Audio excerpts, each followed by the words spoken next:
Blast Cinema Channel. Gimana planning liburan akhir tahun ini? Terhambat? Sama, gara-gara korontet liburan ke Korea gagal. Tapi no problem, kaum rebahanku, diam weh di kamarnya, rebahan, ambil HP, andalkan wifi tetangga, dan nonton Blast Cinema. Oke, today Mimin bakalan ngerekap film yang disutradarai oleh Charles Martin Smith, judulnya A Dog's Way Home yang tayang tahun 2019. Menceritakan tentang seekor anjing bernama Bella yang tak sengaja ditemukan oleh Lucas.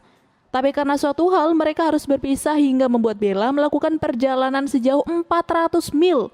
Hah, maksudnya naon ya? Makanya nggak usah basa-basi lagi cuk, langsung aja kita masuk ke alur ceritanya, let's go!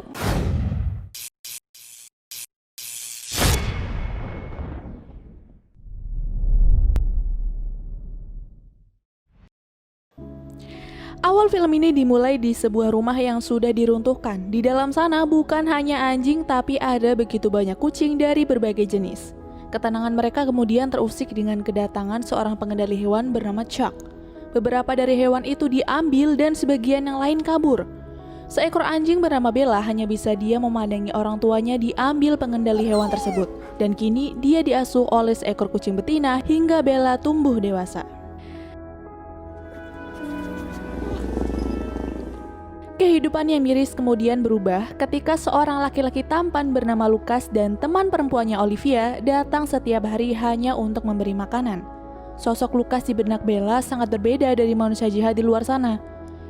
Tak ingin menyanyiakan kesempatan, Bella menghampiri Lucas. Dia terus bermanja-manja kepada Lucas karena gemas. Akhirnya Lucas pun membawa Bella pulang ke rumahnya. Bersama dengan ibunya Terry, seorang veteran perang, kedatangan Bella disambut hangat oleh Terry. Tapi di samping itu, dia mengkhawatirkan jika pemilik kontrakan yang sedang mereka tempati melihat Bella. Pemilik kontrakan tersebut tidak menyukai ada binatang apapun berada di sana. Tapi Lucas membantah ketakutan ibunya dan akan terus berusaha untuk menyembunyikan Bella dari pemilik kontrakan itu. Bella sendiri sangat menyukai rumah barunya. Dia mendapatkan kasih sayang penuh dari Lucas dan Terry. Potongan keju kecil adalah makanan favoritnya, tapi ada satu hal dari Lucas yang tak Bella sukai. Hal itu tak lain adalah ketika dirinya disuruh diam di rumah sambil menunggu Lucas kembali dari pekerjaannya. Kebiasaan memberi makan di runtuhan rumah itu juga masih Lucas lakukan, hingga tak terasa kini Bella sudah tumbuh besar. Suatu hari sepulang jalan-jalan bersama dengan Terry, seorang laki-laki bernama Gunther datang menemui Terry. Dia adalah pemilik lahan di depan kontrakannya. Dia datang meminta Terry dan Lucas agar membiarkan Gunther untuk melanjutkan pembangunan rumahnya. Tapi Terry menolak karena masih ada begitu banyak kucing yang tinggal di runtuhan rumah tersebut. Kala berdebat dengan Terry, Gunther langsung menyindir Bella sebagai anjing pitbull yang berbahaya jika terus dipelihara.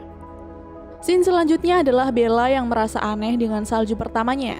Dia kaget dengan bentuk dan rasa dari salju itu, tapi akhirnya dia menyukai hal itu juga.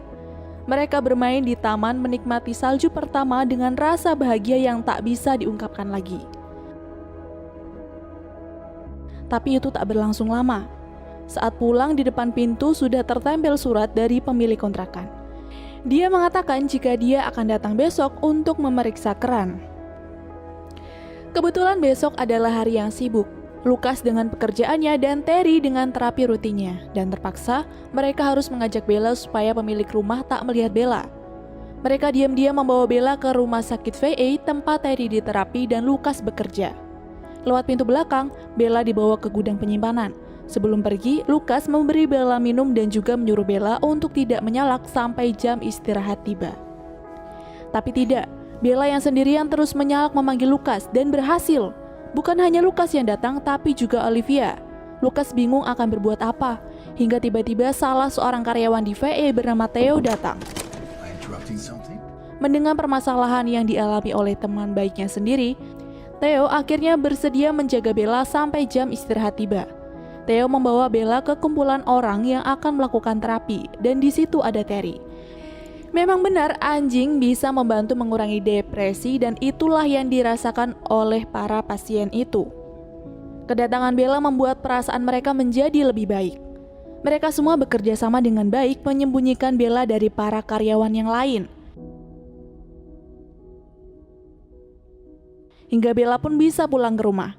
Tapi kagetnya Lukas ketika dia melihat bangunan berat sedang berusaha mengeruk runtuhan rumah yang masih ada begitu banyak kucing yang tinggal di sana.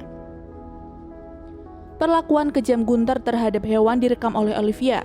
Sebenarnya dia sudah dilarang untuk melanjutkan pembangunan tapi masih nekat menggunakan surat izin palsu, hingga terjadilah perselisihan hebat antar ketiganya. Malam hari tiba, petugas pengendali hewan datang menemui Lukas. Dia mendapatkan keluhan siapa lagi kalau bukan si belegu Gunther monyet. Dia mengadu bahwa Lukas memelihara pitbull yang sangat dilarang oleh kota Denver, Colorado. Petugas mengatakan jika dia melihat Bella berkeliaran di jalan, maka terpaksa harus dia bawa. Lukas yang geram hanya bisa diam menerima surat peringatan tersebut. Keesokan harinya, Bella dilatih oleh Lukas untuk pergi ke rumah sendiri dari jarak yang cukup jauh dan Bella berhasil. Terry dan Lukas pun sangat bangga memiliki anjing sepintar Bella. Bella berusaha untuk tetap di rumah tapi namanya juga sial, ada aja cara sampai akhirnya Bella tertangkap oleh petugas pengendali hewan. Bella berkeliaran di jalan lalu tertangkap basah oleh Chuck. Lukas yang panik langsung meminta Bella untuk lari seperti yang pernah ia ajarkan. Tapi Bella yang merasa ada hal buruk terjadi tak mau mendengarkan Lukas dan justru tetap berada di depan Lukas untuk melindunginya. Karena sudah melanggar peraturan, Lukas dengan berat hati membiarkan para petugas itu membawa Bella ke penangkaran.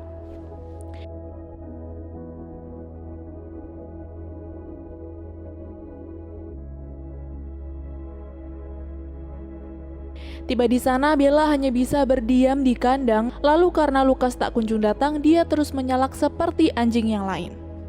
Tapi keesokan harinya Bella dikeluarkan dari kandang. Dia ternyata dibawa untuk bertemu dengan Lukas. Melihat kedekatan Lukas dengan Bella membuat petugas di sana memperingatkan Lukas agar tak membiarkan Bella untuk keluar dari rumah lagi. Karena jika tertangkap, hukuman yang akan diterima adalah suntik mati. Olivia yang mendengarnya kaget karena menurutnya itu juga termasuk rasisme terhadap anjing. Tapi petugas tak bisa mendukungnya karena hal tersebut adalah salah satu hukum di Denver. Tiba-tiba saja terlintas di pikiran Olivia untuk menyerahkan Bella kepada paman dan bibinya di Farmington.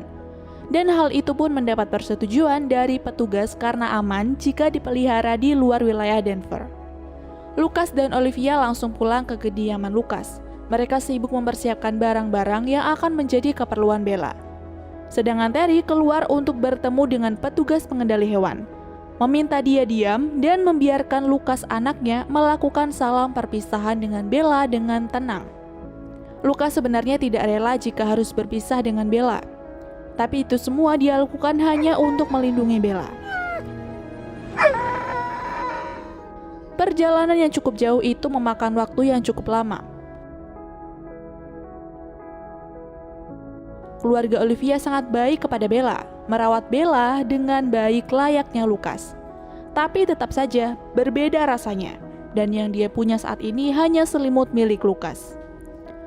Bella terus berpikir untuk bisa pulang ke rumah, dan pada suatu hari dia menemukan ide itu.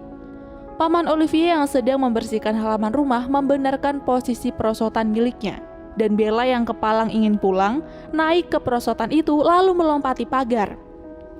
Dia berlari sejauh mungkin, padahal di sisi lain Lukas dan Olivia datang untuk menjemput Bella. Bella eta si Lukas aisyah kumaha ih. Bella pun melanjutkan perjalanan dan sampai di hutan. Malam pertamanya di alam liar begitu melelahkan dan dia memutuskan untuk beristirahat. Walaupun dia menerima begitu banyak gangguan suara aneh di luar sana. Rasa lapar yang begitu hebat juga baru kali ini Bella rasakan. Memaksa dirinya untuk berburu tapi gagal hingga ia menemukan kota kecil dan pergi ke sana. Setelah lama berjalan, dia bertemu dengan beberapa anjing jalanan. Mereka sibuk mengais sampah mencari beberapa makanan yang tersisa. Setelah mendapatkan izin dari ketua mereka, Bella bergabung untuk mencari makanan bukan hanya di tempat sampah tapi dari pemberian orang-orang di sana juga.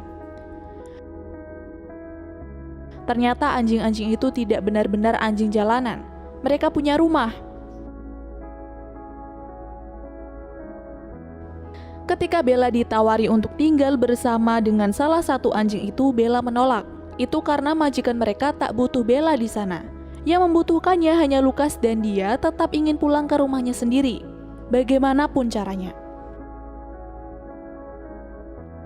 Perjalanan menuju rumah pun kembali dilanjutkan oleh Bella.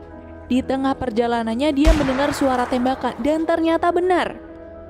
Seekor kucing hutan atau nama lainnya Cougar mati tertembak meninggalkan anaknya yang masih kecil. Anak Cougar yang melihat kedatangan Bella pun mengikutinya. Bella sendiri yang tak ingin akan Cougar celaka juga di tangan pemburu itu membiarkannya mengikuti Bella. Sekarang dia harus berperan menjadi seorang ibu pengganti ibu Cougar yang sudah mati, mencari makan dan juga melindungi saat anak Cougar itu tidur. Tak mendapatkan makanan di hutan, Bella terpaksa harus mencuri makanan milik manusia agar Cougar tak kelaparan. Hari-hari berat Bella lakukan sendiri, tapi dia tak menyerah. Dia terus berjalan menuju rumah dan masih menjadi ibu bagi Cougar hingga Cougar itu tak terasa sudah tumbuh dewasa. Jasa yang sudah Bella lakukan untuk Cougar akhirnya dibalas. Memang yang baik akan selalu mendapatkan yang terbaik. Kapan dan di mana hal itu pasti akan terjadi. Keesokan harinya ketika sedang berjalan di samping sungai, Bella mendengar sesuatu dari balik pohon dan ternyata itu adalah sekumpulan serigala prairie. Mereka lapar dan berniat memburu Cougar serta Bella. Cougar yang takut pun langsung berlari dan naik ke batang pohon mati. Bella yang mempunyai tanggung jawab akan keselamatan Cougar itu mencoba menggonggong untuk menakuti para serigala tersebut. Hampir saja Bella gagal menyelamatkan Cougar dan dirinya sendiri. Untung 3 orang pendaki datang menyelamatkan keduanya. Cougar yang takut dan trauma terhadap manusia memilih pergi, sedangkan Bella yang sudah terbiasa dengan manusia memilih ikut untuk mendapatkan makanan. Sambil duduk di dekat api unggun, salah satu dari pendaki itu mengambil kalung Bella. Di sana terdapat nomor telepon milik Lukas. Hampir saja ia memberitahu keberadaan Bella, tapi gagal karena kaget melihat Cougar datang dari balik semak-semak.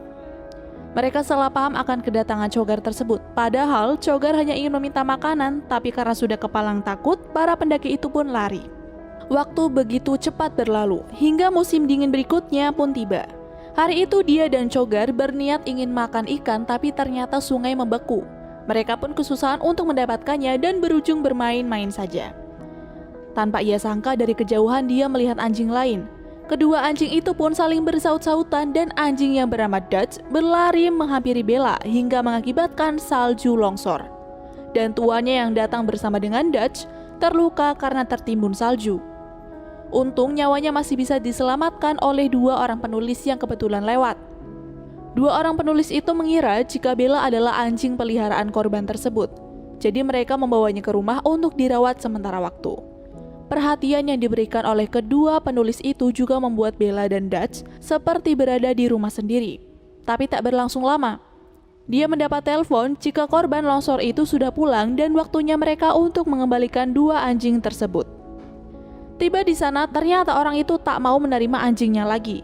Dia berkata jika anjing itu hanya akan membuat hidupnya repot. Alhasil 2 penulis itu pun membawa pulang lagi 2 anjing tersebut dan meninggalkan tatapan kecewa. Untuk melepas emosi, 2 penulis itu membawa Dutch dan Bella jalan-jalan. Ketika diajak untuk pulang, hanya Dutch yang menurut, sedangkan Bella memilih pergi untuk melanjutkan perjalanannya pulang ke rumah. Rasa lapar terus ia rasakan, dan dia harus mencuri lagi untuk kesekian kalinya. Dia pergi ke minimarket dan mengambil ayam di sana. Setelah melewati beberapa karyawan yang menghalanginya, Bella pun bisa makan enak malam itu. Ketika dirinya sedang makan, datang seorang tunawisma memberinya minum, lalu mengajaknya untuk mengemis bersama. Walaupun demikian, tunawisma tersebut sangat menyayangi Bella. Melewati hari demi hari dan bermalam di berbagai tempat yang memungkinkan, tapi karena kesehatannya yang buruk, tunawisma itu pun meninggal. Sebelum itu terjadi, dia mengikat tubuhnya dengan Bella menggunakan rantai, membuat Bella kehausan dan kelaparan. Kini dia hanya mengandalkan Tuhan untuk memberikan keajaiban. Bella sangat berharap masih diberi kehidupan karena ia ingin sekali bertemu dengan Lukas. Bella yang hanya bisa terbaring tidak berdaya didatangi oleh 2 anak laki-laki yang kebetulan lewat. Sebenarnya 2 anak itu takut jika Bella akan menggigit, tapi dengan sedikit keberaniannya mereka bisa melepas rantai itu dan membuat Bella bisa mengobati rasa lapar dan hausnya. Setelah itu Bella kembali melanjutkan perjalanan, dan segerombolan serigala kemarin masih kekeh memburunya. Bella pun berlari sebisa mungkin tapi akhirnya terkepung juga. Bella dengan segala keberaniannya melawan para serigala itu sampai terluka parah, tapi untungnya Cogar datang menyelamatkan Bella. Cogar itu sudah tumbuh menjadi Cogar dewasa dan tangguh. Berpisah cukup lama tapi memori akan keduanya tak pernah hilang. Berhasil mengalahkan serigala-serigala itu, Cogar dan Bella pun melepas rindu. Akhirnya Bella berhasil keluar dari hutan. Bella merasakan jika jarak ke rumah sudah semakin dekat.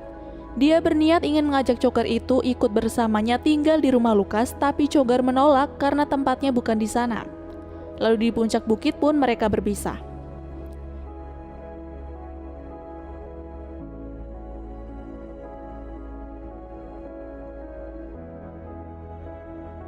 Bella kemudian memasuki kota. Tapi dia tidak tahu jika tempat yang sekarang ia injak adalah jalan tol dengan puluhan kendaraan yang lewat. Karena panik dan bingung, dia terus berjalan hingga ke tengah tol dan membuat dirinya tertabrak. Kaki depan kanannya terluka serta pincang. Tapi Bella masih kuat untuk berlari sampai akhirnya dia sampai di perumahan dan kemudian tiba di rumah yang sangat ia kenali. Bella masuk ke rumah itu tapi sayang, yang tinggal di sana bukan Lukas lagi, melainkan orang lain. Bella tentu lemas, perjalanannya yang panjang serta membuat kakinya terluka tak membuahkan hasil yang ia inginkan. Tetapi ketika bertemu dengan ibu kucing yang dulu mengasuhnya, Bella memiliki semangat lagi untuk mencari Lukas, tentunya ke tempat kerja di rumah sakit VA. Tanpa ada hambatan apapun, Bella masuk lewat pintu depan dan orang pertama yang ia temukan adalah para pasien terapi. Mereka yang melihat Bella datang awalnya tak percaya karena sudah begitu lama Bella menghilang dan mengira jika Bella sudah tiada.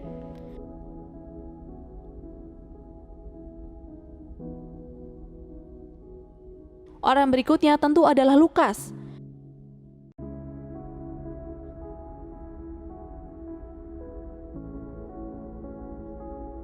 Keduanya langsung berpelukan melepas rindu. Olivia dan Terry juga kemudian datang. Mereka menyambut kedatangan Bella setelah kepergiannya selama 2 tahun. Si Bagong Chuck, petugas pengendali hewan, datang lagi karena tahu Bella berkeliaran di kota Denver. Tidak hanya sendiri tapi dengan petugas yang lain. Dengan tegas, Lukas menolak Chuck untuk membawa lagi Bella. Keributan itu membuat Kapten datang. Ketika dia bertanya siapa yang bertanggung jawab atas kericuhan itu, Lukas dan orang-orangnya langsung mengacungkan jari. Itu cukup membuat kagum si Kapten, tapi karena Lukas sudah melanggar peraturan kota Denver, dengan terpaksa Kapten harus mengambil Bella. Mendengar hal itu, Lukas tiba-tiba tersadar jika kawasan rumah sakit VA adalah bekas federal dan bukan wilayah Denver. Hukum pun secara otomatis tidak berlaku di lokasi milik pemerintah federal, tempat Lukas dan yang lainnya berada. Tak bisa berkutik lagi, petugas itu pun pergi. Kini Bella bisa pulang ke rumah Lukas dan ibunya di Golden, wilayah dekat Denver yang membolehkan anjing jenis pitbull menjadi peliharaan. Keluarga manis itu pun akhirnya bisa hidup bahagia, ditambah setelah Lukas menikahi Olivia. Lalu film pun berakhir. Hal yang menjadi pelajaran tersendiri bagi kita adalah sebuah kesetiaan itu sangat berharga bagi sebagian makhluk, ketika dia merasakan sebuah kenyamanan di dalam hatinya.